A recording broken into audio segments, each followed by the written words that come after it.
everyone, and welcome to Daily Newspaper Analysis, which is brought to you by LawSeco. So today we will discuss three articles, but since two of them had a common point of discussion, so we will be taking them together. They are making welfare conditional is a stamp of coercion from the Hindu, and the return of Bogi or the Boje is from the Indian Express. So both of these articles talk about the UP population policy. What is it, and on what grounds is it right or wrong? We will discuss in this article. And then on the second, we have an article from the Indian Express, which is titled as For Consumer a Bad Bargain. This talks about the new e-commerce rules which have been brought forward. So what are they and what impact would they have on the entirety import and export system of India has been discussed in this article. So this newspaper analysis is presented by me. My name is Sheva Khan. I am a law graduate and had completed my law in the year 2019. Here at LawSeco, I am working as manager for current affairs vertical. And if you wish to connect with me or find me, you can always find me on Twitter as well as LinkedIn handles. The links to both are available in the description box below. So let's see what is the multiple choice question from yesterday's discussion.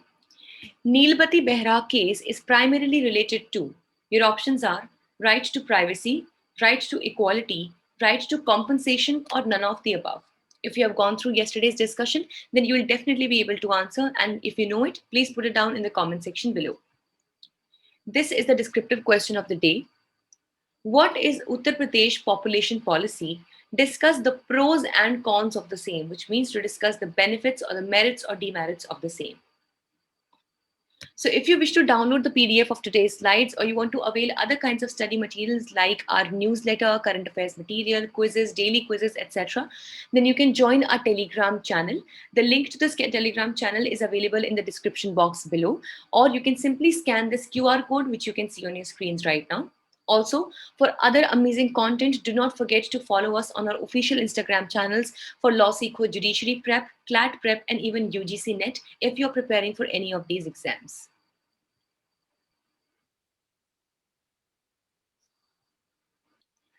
With this, let's start a discussion for the first article of the day, which talks about the population control laws in India. So as all of us know, the government of UP recently has released a population policy to bring down the gross fertility rate in the state from the current situation of 2.7 to 2.1 by 2026. In this, we need to understand firstly that what is this gross fertility rate that we are talking about. So basically, this talks about that how many children would ideally be born to one fertile woman. So here the current one is approximately 2.7, which of course 2.7 cannot be a number of children, but yes, because this is done through a lot of data interpretation and everything. So approximately we can take it up to 3. So on an average, one woman in Uttar Pradesh would give birth to 3 children in her lifetime. And this is an average number. So this needs to be reduced according to the population policy of Uttar Pradesh from 2.7 to 2.1, which would actually mean 2 by 2026. And thus a legislation will be enacted to implement this above mentioned policy. So this bill basically is called as the Uttar Pradesh Population Control, Stabilization and Welfare Bill 2021. So let's understand about it into detail. So firstly, the prime idea or goal behind this particular bill is to incentivize the families that stick to the two-child norm and disentitle the families that breach the norm from benefits and subsidies.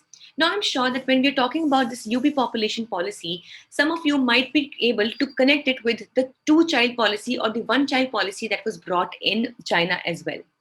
Now, as we know that China, even till date, stands to be the most populous country of the world. So in the times of 1980s and 1990s, the population of China was absolutely out of control. And keeping in mind that the economic growth of the country was not as high to keep in pace or to adjust the entire population, so China came up with the idea of one child policy, wherein one couple was allowed only to have one child and not more than that. Though later on, during the time of 2015 and 16, this policy was moved and it was brought to having the two-child policy, since they had adequately controlled the population of the country. So now the couples are allowed to have 2 children in total. So almost a similar pattern has been formed and has been followed in the UP population bill as well, wherein the government would incentivize the families that would adhere to the two-child norm and would disentitle the families that breach the norm from benefits and subsidies. So if we talk about the global experience, so these laws do not work and imposes a burden on most vulnerable groups in the society. Now at one side, if we take the example of China, which is probably the most appropriate example if we take at the global forum. So at one front, definitely it can be seen very, outrightly that yes, the population could very nicely be controlled through the one child policy that was brought by China. But if we get into a deeper analysis of the entire demography, so we would understand that just one benefit came along with so many disadvantages as well. In the current situation, China's population is aging very fast because now the children are either they are very young or we have the people who are moving towards the old age very quickly. Secondly, there was a problem of deployment in the army as well because the population became less, and that is why the people were not willing to send their only child to the army or the military services. And further, there were severe cases of female feticide that came up because obviously, in the system of patriarchy that unfortunately we follow, but we do. So what happens is that if at all a couple is given a chance or it is given the only choice to have only one child, so they prefer male child to be above or better than a girl child because they think that this son would be their support in the coming times in their old age and everything of that sort. And thus due to this, the population, the female population, or we can say the sex ratio in China also deteriorated significantly. So that is why if we talk about the global experience, so these laws have not really worked very efficiently, and thus they impose a burden on the most vulnerable groups in the society. So if you try to understand that why at all this law was actually is being thought to be brought in UP, so as per the government, Uttar Pradesh's ecological and economical resources are limited. And unless the population is controlled, the state will not be able to guarantee basic rights to citizens. So it says that since the resources, be it the ecological resources like the forest, the land, water resources, etc., or be it the economical resources, let's say, for example, the jobs, education system, infrastructure, etc. So they say that these are limited. And if at all the population keeps on growing the way it is currently, then in the coming future, we would not be able to provide sufficient resources to the population of the state. And that is why it is high time that now we control this population growth in the entire region. So there are some measures which have been provided under this draft that the benefits will be provided for the public servants who adopt the two-child policy, and the list of punishments. And by punishments here we mean various kinds of disincentives or disentitlements from various kinds of government policies and benefits, and thus these families would be debarred from enjoying these benefits from the government schemes, promotions, and even contesting local elections. Now, here at one side, maybe this might seem a little justified, but here there is a huge impact or effect of this entire bill if it is enacted on the basic fundamental rights of the citizens as well. So let's consider that as well.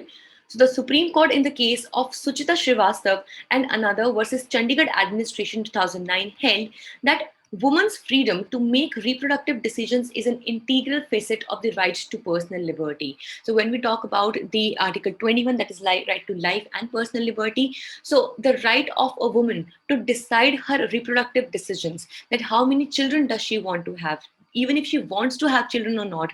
So that would be an integral part or integral facet of her personal liberty, which is a fundamental right. And if at all it is also controlled by the state in the name of such policies, it will be a clear violation of the fundamental rights here. Second, it was also endorsed in the case of Puttaswamy in 2017 that any restriction must conform to a doctrine of proportionality. That yes, if you're taking any particular step, it should be proportionate to what aim are you want to cater or what goal do you want to cater. I'll give you an example of proportionality. That, for example, if we have just normal simple fever, so definitely we will not get hospitalized all of a sudden, or we will not get the drips for ourselves and everything. We would just simply take some basic medications that are enough to cure this much of a problem. But of course, if somebody is suffering from cancer, heart ailment, or anything that is very severe, or even fever for that matter that is very severe, then we might get on to even more severe cures as well. So here also we are seeing an example of proportionality, that we are catering as much amount as is required by a particular cause. And here also the government should make sure that if at all they want to control the population of the state, the measures that they are taking are also taken in proportion of that particular issue. Then here are some other negative consequences also, that we already have an already skewed sex ratio, and this may be compounded by families aborting a daughter with hope for a son to follow two-child norm. Just as the example that I had just given you for China as well. Though yes, of course, you might say that sex determination before during the pregnancy is illegal in India, but of course, you and I, everybody knows that there are still a lot of doctors and still a lot of families that illegally get this particular treatment or get this particular procedure done. And if at all this norm is brought, then already skewed or already suffering sex ratio in the state would further deteriorate in the bad side. And then the bill may be supported by the Supreme Court in Javed and others versus State of Haryana, wherein the court upheld a similar law. So, of course, we have different kinds of precedents. Let's see that what holds in the future of this particular bill. So let's discuss the second article for the day, which talks about the proposed e-commerce rules. So the government has recently drafted the e-commerce rules. So let's understand that what are the basic tenets of these proposed rules. So these are driven by the desire to shield the traditional brick and mortar stores. Now here, what do you understand by the brick and mortar stores? Basically, these are the very simple ways of doing business, the normal market that we have, the physical marketplace. See, when we're talking about the e-commerce, when we shop online, we do not have anything physical in front of us, right? Everything that is going on in digital, and only once we have ordered, paid the money, we receive something physical in our hands. So the entire business is not based on bricks and mortar, as in it does not really have a wall or an office or a market where you can go and wander. Rather, it works completely on a website basis system. But on the other hand, the traditional way that we have, like our normal markets and everything, so these are the traditional brick and mortar stores, the traditional shops that we have, and thus this idea or these rules actually propose to save these traditional marketing system and handicap the e-commerce stores, especially the foreign ones, when it comes to the e-commerce entities that will be held liable in case the suppliers on the platform fail to deliver the goods to the consumers, causing them a loss. So yes, of course, when we talk about the Consumer Protection Act, we understand that now from the the concept of caveat emptor, we have come to the concept of a caveat venditor. So earlier, as we know, that in the Consumer Protection Act, it was said that the buyer be aware. So it was that it is the responsibility of the buyer that he is aware that he's not getting into any kind of frauds or he's not making a fool of himself. But of course, after the Consumer Protection Act came into being, this entire theory shifted from caveat emptor to caveat venditor, which means that now the seller has to be aware that what kind of goods is he selling to the consumer, and if at all he's trying to make a fool out of that consumer or trying to put that consumer into any kind of loss, then definitely such supplier would be liable. So yes, this facet of these e-commerce rules can be understood to be a good one.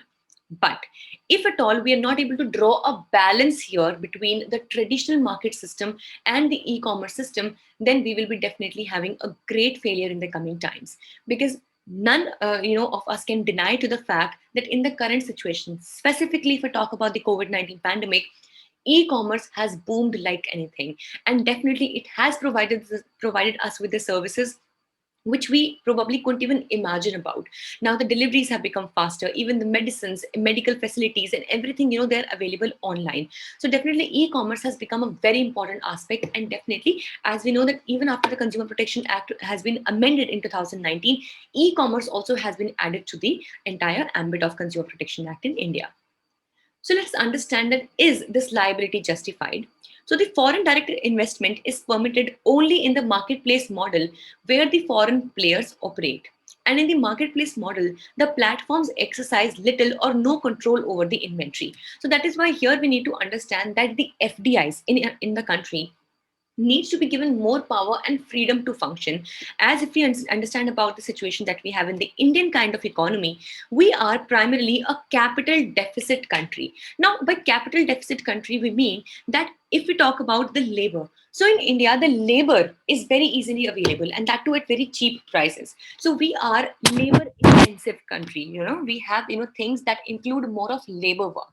But when it comes to capital, we do not really have a lot of money to invest. And that is why, for this money to be invested into our businesses, we call and welcome the FDIs from the foreign countries, which are the foreign direct investments. So here the article says that for a country which is a capital deficit country like India, we should be welcoming more and more capital than creating more restrictions and liabilities for the FDIs. And definitely, we should create a safer and a more reliable area or zone of business for the FDIs instead of creating more restrictions, which would actually disincentivize the FDIs to move towards the country. So, if we talk about the other issues which have been discussed in this article, there is also ambiguity in the rule mandating that none of the platform's related parties can sell directly to the consumer through the platform. So, here they might have to include some intermediaries, and thus the process would become more cumbersome. The Competition Commission of India had called for a considered approach in its market study on e commerce on issues such as the exclusive agreements of firms with the platforms, as well as the preferential treatment given to their own and related products, and also the deep discounts on competition. So here, the rules require e-commerce platforms to identify goods based on their country of origin, which ultimately would put the a user or the consumer into a better position to choose. But then again, how much are these online platforms willing to do this is a big question to think about.